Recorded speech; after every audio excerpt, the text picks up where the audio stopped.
and welcome to the AstroEnergyAstrology Show podcast with Astrologer Shelley Overton.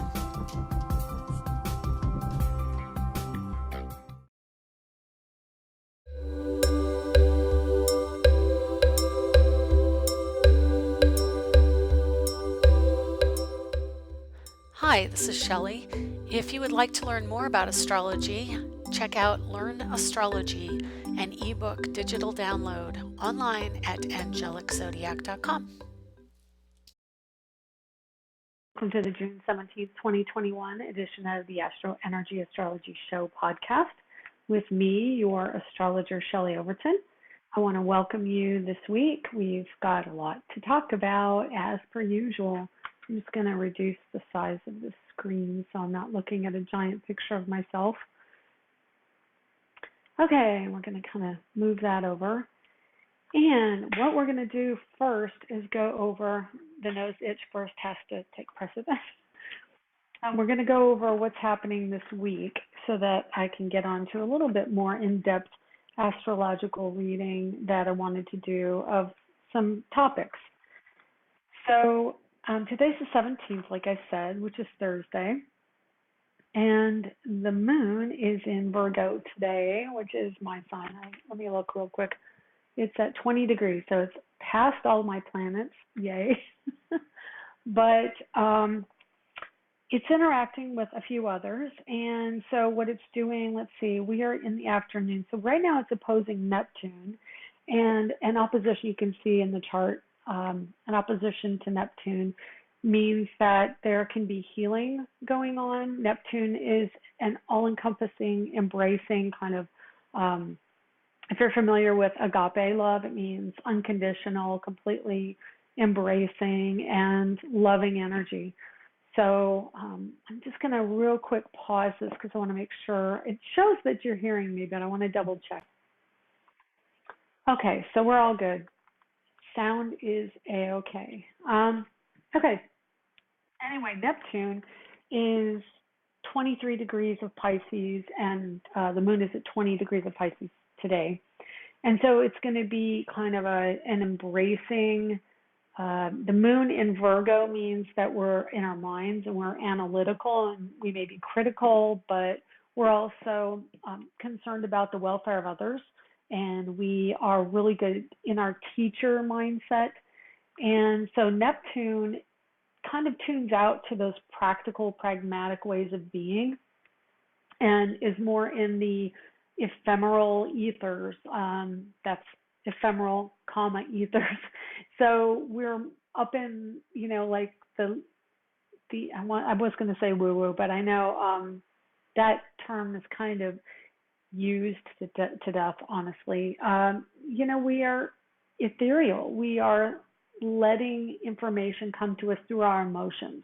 And so we're not able to necessarily ground as well when we have strong Pisces energy, but because we have the moon in Virgo, Virgo grounds us. And so the emotional life of the moon is now grounded in the practical, which really helps Neptune. And also Pluto in Capricorn is in sextile to Neptune right now also, and that really helps ground the energy as well. So Neptune is kind of in the realm of home and psychic awareness and understanding of the value of things, really keyed in to that energy today, especially because the moon is reinforcing the energy of Pluto.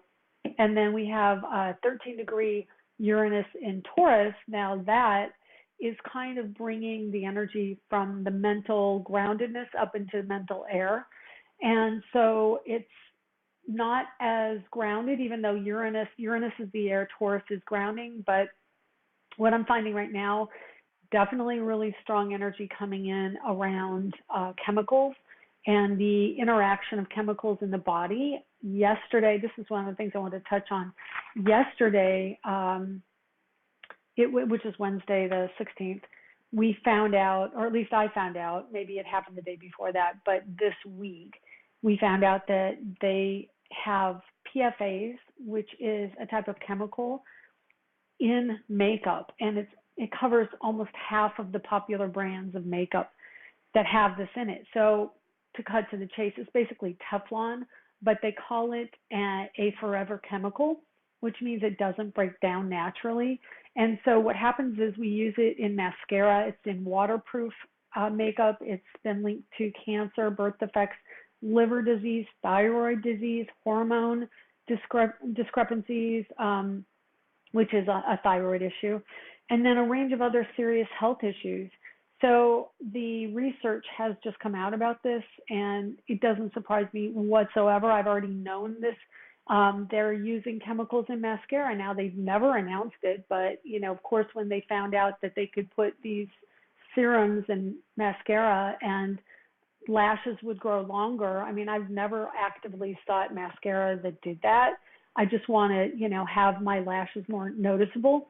But they started getting longer 2 or 3 years ago, around the time that these chemicals started, getting promoted. Hey, you can make your lashes grow, and then they would promote that particular drug or medicine or chemical.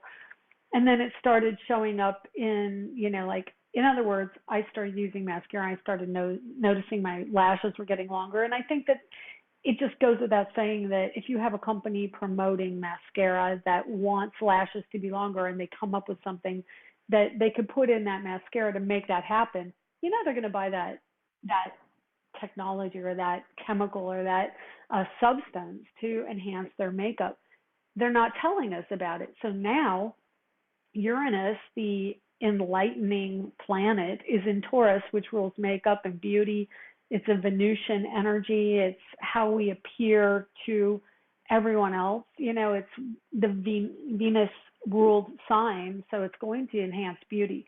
So, of course, makeup is a natural expression of this energy, and the chemicals in makeup, the chemicals in our body, the chemicals in our food, and the plants we grow, all of that, agriculture, all of that falls under Uranus in Taurus.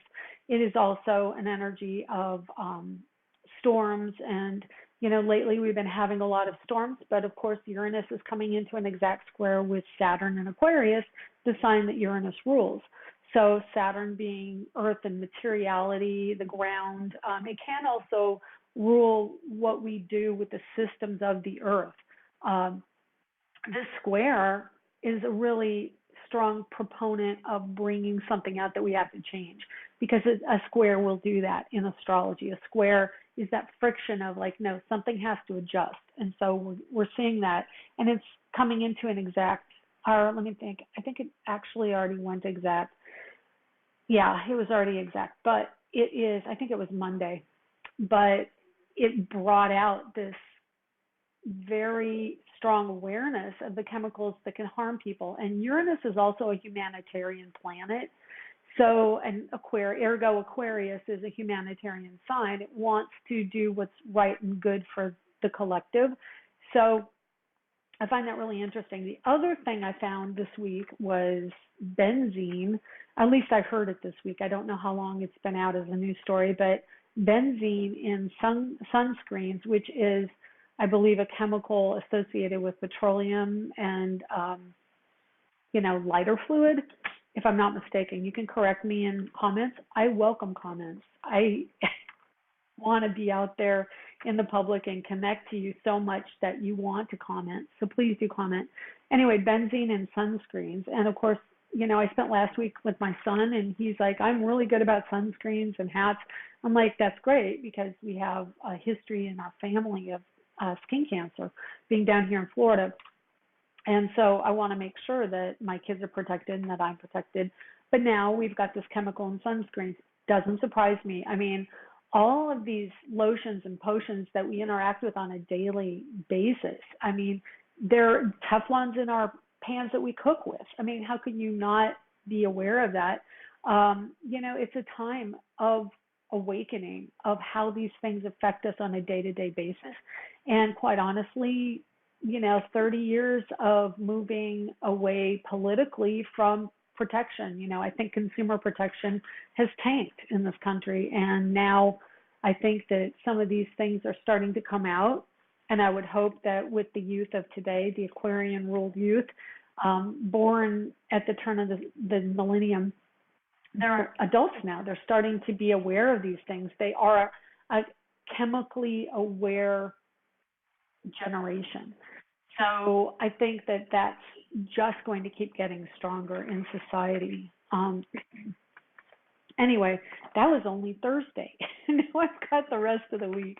It's no wonder my podcasts are like an hour long when they're meant to be like 40 minutes long. But anyway, it's okay. I enjoyed. I already spent an hour and a half researching what I was going to say, and you're really lucky because I may do a two-part podcast. I don't know because it's just so much, but some of what I researched had to do with politics, and I don't honestly think some of that can be really brought out because I do have to tread lightly when it comes to politics because the walls are listening. Friday, the 18th, we've got Moon entering Libra at 4:54 a.m.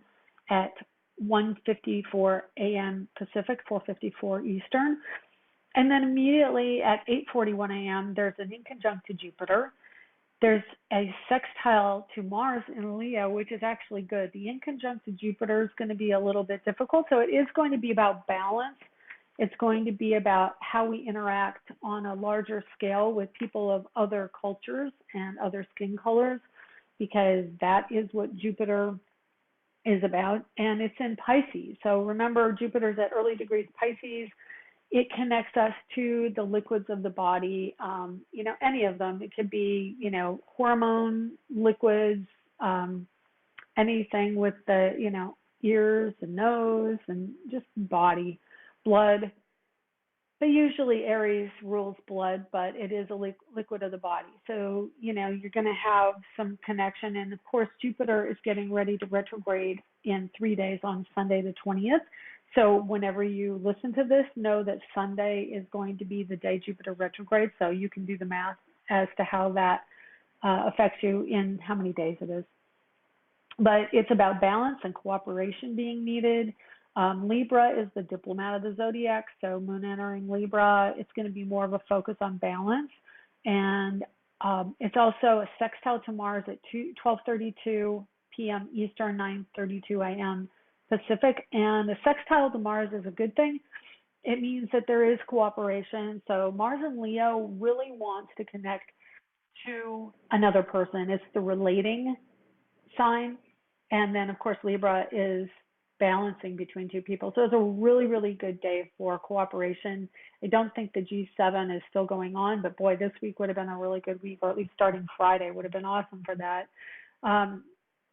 The inconjunct, of course, just before is going to stir a little bit of things up globally, and probably also with COVID, because remember, Jupiter in early Pisces going back into Aquarius is duplicating the Mercury in Pisces back into Aquarius retrograde that happened last year in 2020 at the beginning of the year as we were going into the whole COVID story.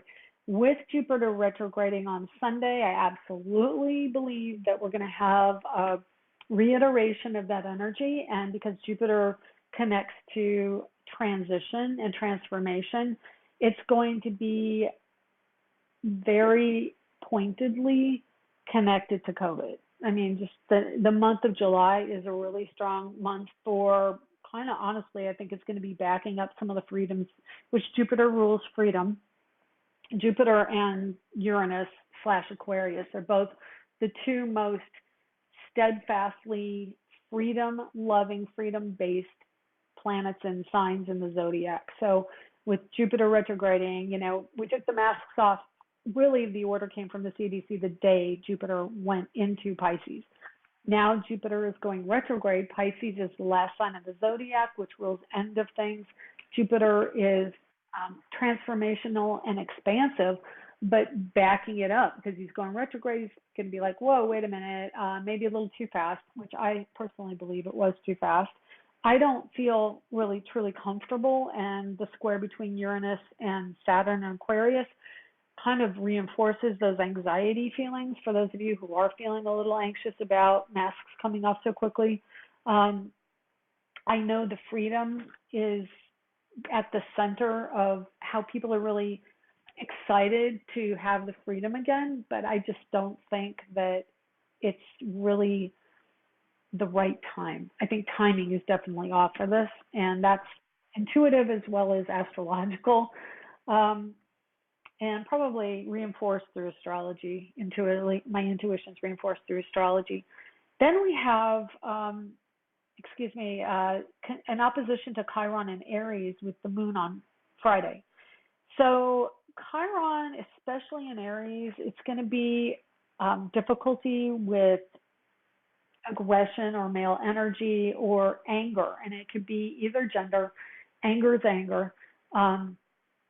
In the sign of Aries tends towards more violent expression, and Chiron is the wounded healer. So every time we have some kind of strong stress aspect to Chiron in Aries, we're finding that that is a reinforcement of the Black Lives Matter storyline, of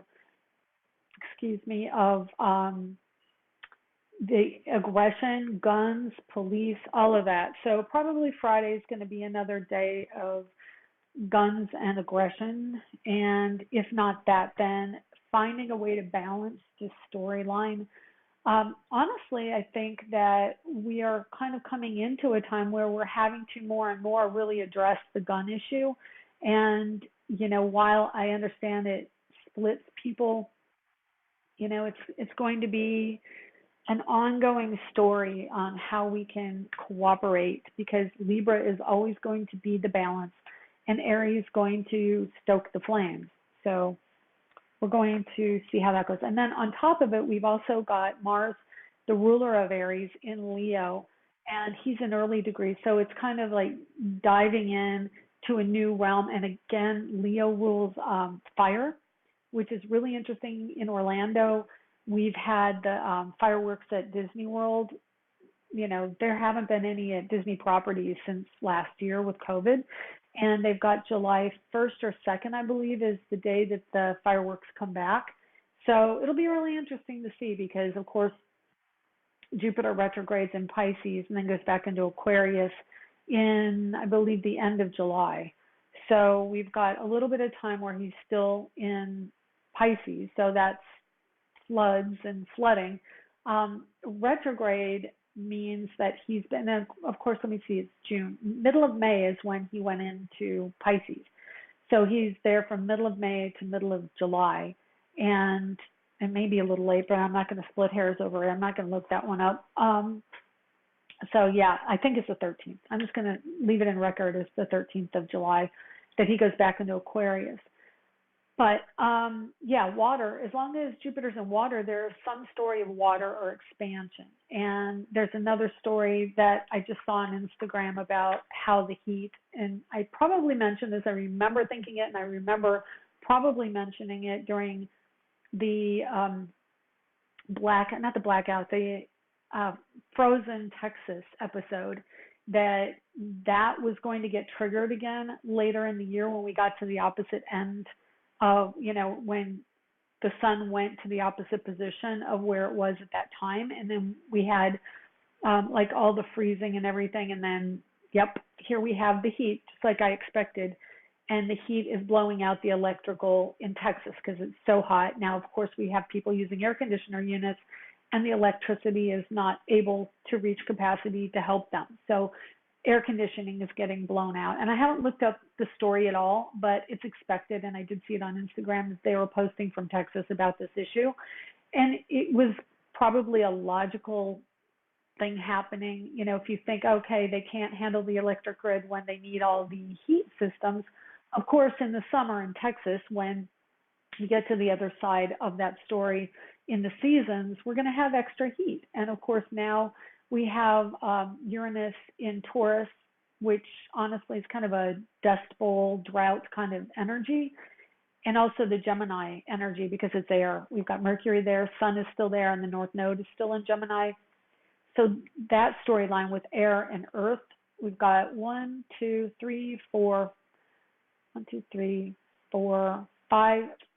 planets and points in the sky, 6 in air and earth. And so that's the moon today, is the other earth one. And then we've got Mars and fire. So you're going to have dryness and heat a good deal. But of course, in the warmer, humid tropical climates, we've got all the flooding of Jupiter and Neptune. So, and then of course Venus is still in Cancer, so the water's over there. So it's really interesting because our country is kind of split. The West is dry and hot, and the East is hot and wet.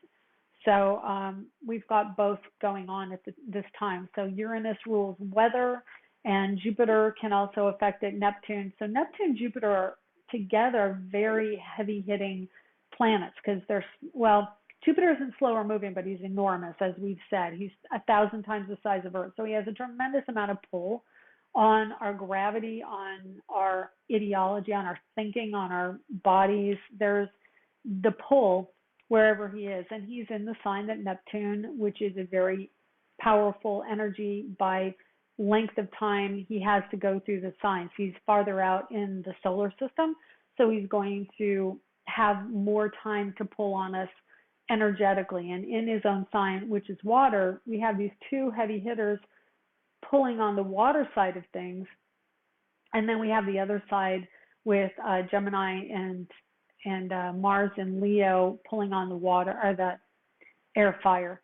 So we've got that kind of polarity going on in the zodiac. And honestly, we've got an inconjunct going on between Jupiter and Mars right now. And so Jupiter at 2 degrees Pisces, Mars at 3 degrees Leo, inconjunct 150 degrees apart.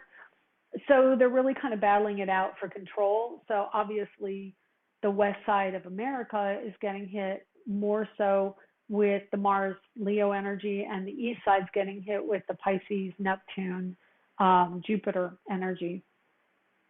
Okay, so back to our week.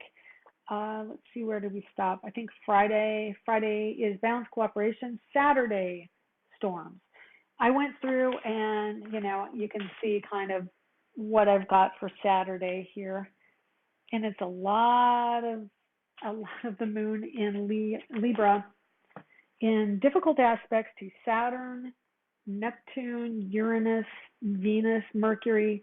There's a trine, and I know trines traditionally are cooperative or positive. Trines to me are like emotionally difficult. So I do think the trine in air between the moon in Libra and Saturn in Aquarius, Mercury in Gemini, and an inconjunct to Neptune in Pisces, a square to Venus in Cancer, and an inconjunct to Uranus in Taurus. It's going to be a day of upheaval, weather issues, emotional connections to it, the cooperation of the planets involved with the indicator of the moon in Libra and the planets she's connecting to in difficult aspects, in my opinion, as a professional astrologer, are going to indicate basically major storms, probably an upheaval in the power grid or in electronics in your localized area. I see tornadoes, I see wind, I see weather. And honestly, it's going to be the emotional fallout from that, because Neptune, at the end of the day, is going to be in conjunct to the moon at 8:36 p.m. Eastern and 5:36 p.m. Pacific. And then there's a final square to Pluto overnight. And that's going to be, and then the next day, 6:52 a.m. Eastern, is going to be a trine between the moon and the sun in air. And so maybe that's going to be a more cooperative, beautiful day on Sunday.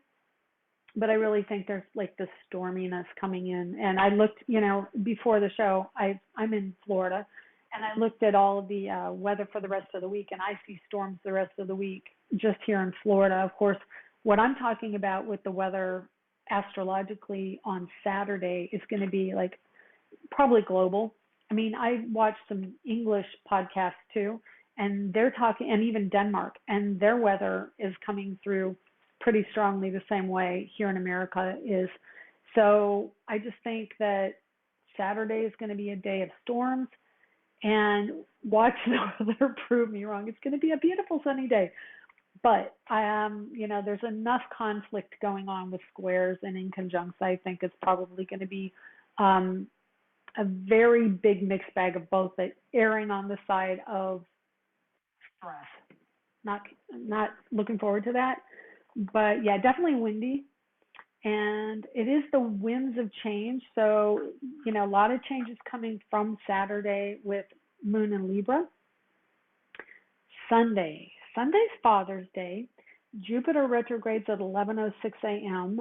and we have the summer solstice coming in at 11:32 p.m. Eastern and 8:32 p.m. Pacific.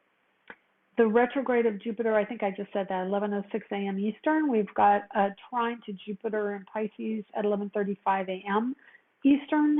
And so Scorpio Pisces connection, trine with Jupiter, that could be transformation, transition, things going away, things going far away, and we're really asking, it's probably going to be an emotional day. It starts out maybe a little bit better in the morning because, like I said, clearing out the weather potentially, but then we have the water energy coming in and making itself known. And Scorpio, it's my rising, it's my moon.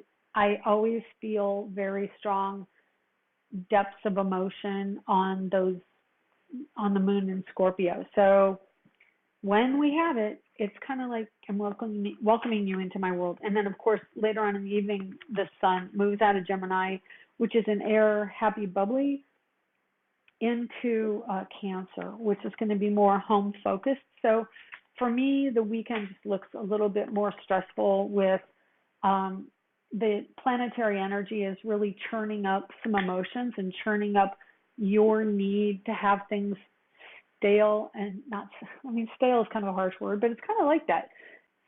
Status quo might be a better word, but having it consistent, but it's not. Jupiter is involved. Jupiter is going to change direction. It's in Pisces, which is the end sign, which means we're moving towards endings, but we thought it was the end of COVID, but now it's retrograding, going back into Aquarius, which is, again, the masses and how we look at it as a collective. And both Pisces and Aquarius connect to the masses, connect to our collective mindset, where Aquarius is mostly the ideas that we have as a group and definitely information. As an intuitive, and I absolutely am picking up more and more now than I ever have, it is keying in to the collective consciousness, so that's more telepathic.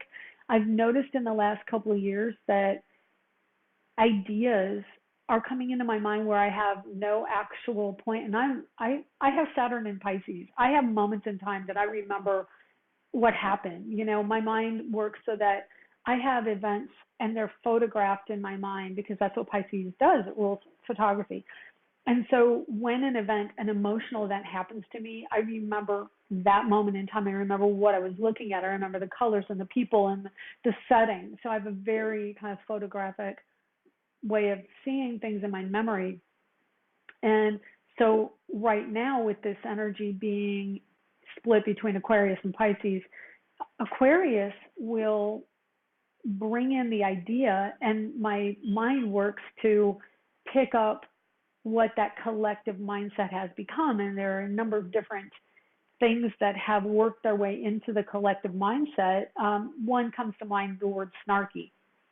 That was a word that was in my mind. It kept going through my mind before I'd heard anybody say it. I'd never heard that word before. And then I started hearing other people say it, like in other parts of the world. It wasn't even a word that was a common word. It had to be put into the dictionary, but I heard it in my mind and in my thoughts. It was a word that I instantly knew what the meaning was, yet I'd never heard it in context used by anyone else other than in my mind. And then ultimately I used it as a word.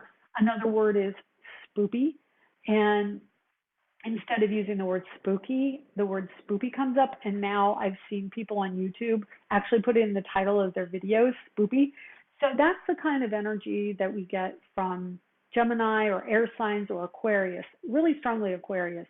And then Pisces is more like we collectively move towards maybe cottage core or something along those lines, where we just want to feel more vintagey. We want to have that coziness, that cozy quality. And as a collective, as a generation or a mindset among a group of people, we start to really enjoy that and bring it into the common vernacular, the common mindset.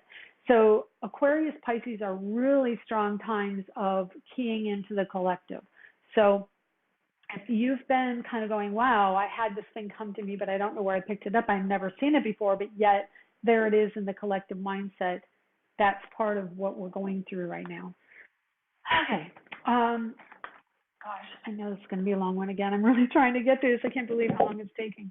I do this because I want to give you a lot of thorough information and really set you up for the week. So I'm just going to kind of glance, maybe I'll get into it deeper Monday, Tuesday, Wednesday. So Monday, we've got stressy, like I know the solution, but there's an independent and egotistical mindset that won't listen to the solution because we have Moon in Scorpio versus Saturn and Aquarius, opposition to Uranus and Taurus. There's a trine to Neptune between Venus and, a trine between Venus and Cancer and Neptune and Pisces. So again, that's a really strong feminine, intuitive nature coming out on Monday. And then, of course, Scorpio in conjunct Mercury in Venus. So I would say on Monday, watch out for people trying to take advantage of you. Don't trust what you're being told necessarily. Go with your gut, go with your instincts, because it's a stronger day of fraud and being sucked in, especially with the moon trine to Neptune. You want to believe the good. You want to believe that people are nice and kind and good and altruistic, but it isn't necessarily what's going on. Later in the day is better than earlier. The morning is really susceptible to this energy. And then later in the evening, when overnight the moon sextiles Pluto, it's a really good time for culminating something that you want to actually set in stone, because we've got the value other people's money, doing financial things together in a positive aspect to Pluto and Capricorn. You will probably revisit that when Pluto goes direct in Capricorn, but at least, the positive aspect with the moon means that the value perception is there and it is a valuable thing. So just know that. And then that also relates to politics and law. Okay, Tuesday, Mercury goes direct. Round of applause for that, yes. And that happens at 6 o'clock p.m. Eastern and 3 o'clock p.m. Pacific. Earlier in the day, the moon enters Sagittarius at 8:55 a.m. and then is in conjunct to the sun in Cancer. So that is an energy of trying to figure out where you're moving to, trying to understand, is what you have in mind for that living situation really positive and encouraging you, or do you have to come up with something else and figure out another place to move? You're going to be going back and forth between, do I stay put, do I go long distance, what's happening with my living situation. That's really strongly connected. And it can include the education or certification you may have in what you're doing with career. And then there's a trine to Mars with the moon later in the evening. And so moon in Sag, Mars in Leo, that's a connection and a cooperation between people of different cultures, and also could be something connected to a relationship that maybe brings in different cultures. I know my daughter is dating someone who has a Hispanic background and she doesn't know the language, so that's a really good time to learn the language, honestly. Jupiter, Sagittarius really are about languages and foreign culture. And then positive cooperation with Mars. But Moon and Mars don't necessarily understand each other because one is very action-based and the other one's really emotional. So it does have cooperation around home or something happening in the home environment where you may have to go far away or take a trip. Wednesday of next week, this is what I wrote down. There is a strong connection to the COVID energy, and there's an aspect between the moon and Sag and Chiron. And then there's a cooperative energy early in the morning at 5:25 a.m. Eastern that is, again, it's very humanitarian between Jupiter-ruled Sagittarius moon and sextile with Saturn in Aquarius. So that means, probably helping other countries on a national level, and then an inconjunct between the moon and Uranus in Taurus. So there's going to be something coming out about chemicals, and then there can be a harm going on with foreign factions or a story from foreign affairs that is a difficult one. Venus opposes Pluto in the evening, and that also is a home/career aspect. So we're still trying to understand what we want to do about home, our desire to be at home versus how the structure looks for the career, and are they cooperating or are they at odds? Remember synergy. There may be something that you can find cooperative in that energy on Wednesday of next week. And then the final aspect, Saturn in Aquarius, sextile to Chiron in Aries, finding a positive way forward, but it is a strong day astrologically for understanding chemicals or explosions or things that happen in transportation, or cooperation with other faraway systems of government and people in charge in other foreign affairs. Okay, and then Thursday is the full moon in Capricorn, which is probably the day I'm going to be recording this next week's podcast, but that is about the body and authority transitions, and really it's kind of like a day of cooperation for a lot of the energy we've been feeling over the last few years that involves Capricorn. So it's governments, systems, structures, cleaning up house, finding out where you're going to be, and gelling what that structure looks like and how it's transforming, and not taking more than your fair share of responsibility, because we are moving into that Aquarian energy, and we're really, really in the final push of the last 2 or 3 years with Pluto and Capricorn to wrap up the old story of I'm taking ownership of everything, so now I've got to point a finger at you because you're not. That energy is old ego energy. It's not about I feel like I have to take care of everything, and so you're not taking care of your share, and I'm going to point a finger at you, into Aquarian energy, whereas I'm taking ownership of my thing, and I'm allowing you to take ownership of your thing. And it's a very different vibe. It's a control thing versus an allowing thing. So definitely watch the connections there next week. And let's see if there's anything else I wanted to say. I was going to talk a little bit about the Affordable Care Act, because that's been challenged again, and I find it really fascinating. So the Affordable Health Care Act, I've mentioned this before in the past. It was 2010, March 23rd, 2010, when the Affordable Care Act was passed.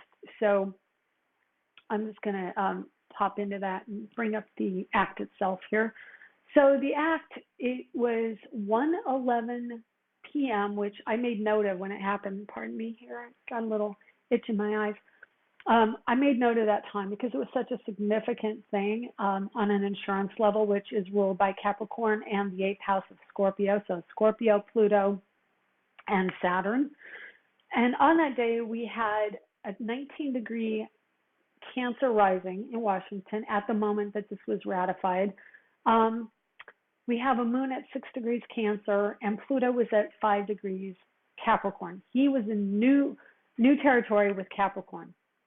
We had Sun, Mercury, and Venus early degrees. Well, Venus was 20, but Sun and Mercury were early degrees of Aries, squaring Pluto. And then Uranus was in late Pisces, opposite Saturn in early Libra. So Saturn in Libra on the day this passed was just retrograde. It had gone retrograde, I think, like just 6 days before, or like just recently before. I even wrote it down. But, you know, the moment of detail is probably past. So, yes, six days, I believe, before was when Saturn was just went retrograde. So he's going to be going retrograde for, like, I think I did the math on it, 67 days, which equals 67 years in progression. So an astrological progression means 1 day equals 1 year in time. So 67 years, Saturn will be digging in and saying cooperation, you know, let's stay here. And then he goes back into Virgo. So over the course of those 67 days, he will be retrograding to Virgo, which rules health and healthcare. So just that fact alone, Saturn retrograde, newly retrograde, going back into Virgo, and cooperation in Libra, I mean, like, good luck getting anything overturned with this. Then the opposition, Sun, Mercury, Venus. there's going to be a nonstop attempt because Aries is aggressive. Aries is very brash and wants to go and hit it and hit it and do it. So he'll keep going after it again and again every time we get this Aries energy coming in. And so the other really interesting thing, because I was researching and I don't know if I have it here, but I'll put it up. I was researching, let me go into the political chart here. I guess I'm going to have to take a minute to call it up if I can, or even pause it. Yep, I don't. So the Republican Party, because they're pretty much the ones that are continuously attempting to go after the Affordable Care Act, they're always going after it because it was established with Mercury in Aries and 29 degree. This is interesting, 29 degree Pisces sun. So that's the rising sign. I gave it a rising sign because I don't know what time they established it, but the sunrise means this is the ego, this is the energy body of that particular day of when the Republican Party was established. So they've got that energy going right on, and 26 degree Aquarius or Uranus at 26 degrees Pisces the day the Affordable Care Act was ratified. So we've got these two energies really linked, honestly, the Affordable Care Act and the Republican Party at opposition and at odds to it. So I'm trying to find it here. I've got so many charts open, and I hate when I do that because I know it's not really fun, but the Affordable Care Act and the Republican Party established. And you've got Sun at 29 degrees Pisces, and the ascendant, of course, on the Republican Party is 29 degrees Pisces. And then you have Mercury at 5 degrees Aries retrograde going back. And so the Mercury is at the same point for both the Affordable Care Act and the Republican Party. So obviously somebody had to have come in from the Republican side to be able to ratify this as a bipartisan Affordable Care Act, because I think at that time there was just no chance. I think it was pretty close, and I'm pretty sure the Republicans had control over the Senate. But it was ratified, and that Mercury is in the same position, or in the same sign, I should say. But in the Republican Party, it's retrograde, so they're continually going against trying to change it. But Mercury's retrograde in the Republican Party, and Mercury's direct and past, and it's also out ahead of the sun. So Mercury is ahead of the sun, and Venus is ahead of the sun, as you can see in the chart right here in the center, which means they're out of bounds. Mercury specifically, because he's not retrograde, he's going forward. He's out of bounds. It's like, no, this is what we want, we're going to do it. And then the moon was at 6 degrees, so there's a grand cardinal cross going on the day this was ratified. Saturn was at 1 degree Libra, Moon was at 6 degrees Cancer, Pluto was at 5 degrees Capricorn, and the Sun was at 2 degrees Aries, along with Mercury at 12. So, and then Venus, which was in Aries, she's ahead of the Sun too. So she's like, no, this is where we're going. But Saturn in Libra, cooperation between parties, but it's also balance. It's balance within the country. And then, of course, America is a Cancer country. So America's got the moon. I'm pretty sure the moon is very close to the sun of America, which I also did a chart for, but I'm not going to call up here right now. So the moon is the culmination or the indicator of what's happening. Here in this chart, it's in the 12th house. So subconsciously, homeland wants this to go on. Pluto is in the house of help in the 6th house. So Pluto, major shift, brand new into the sign of Capricorn, system structures, and it's only 12 degrees off of the north node, and the moon will conjunct the south node in 11 degrees, which means 11 years at least that the moon is going to be approaching the south node. So this is like a karmic fated thing. And then we've got Chiron at 28 degrees. I don't even see anything else at 28. So Chiron's at the bitter end of Aquarius. So, maybe in time, over decades, when like 67 years from now, when Saturn goes direct, we'll want to revisit this and change what's in it. And then Chiron at 28 Aquarius, the will of the people. It's out ahead of Neptune at 27. They're both at N degrees of Aquarius. It's like, no, we want this. The people want it. And Neptune is in the house of my mind went blank, politics and joint cooperation, commitment. It's going to be really, really hard. And I knew when this happened, it was going to be very difficult to change it because of cardinal cross, a grand cardinal cross, which means they're like this and a square, a giant square in the sky. It's going to be really difficult to ever turn this over, but maybe in 60 to 70 years they can, or they'll change it somehow. Anyway, it's a fascinating thing. So with that, I'm going to wish you the best coming up here on the summer solstice. It's going to be an interesting time, and I hope my meeting is still going on. I don't even know where it is. There it is. So take care. I got my purple V-neck on and my jewelry. Made this, my little selenite crystal, and some long earrings. So I'll put links to my website where I make this at the end. Thank you for joining me this week. Thank you for watching. I'll try and do some timestamps like I did before. And take care. Have a great week. Bye.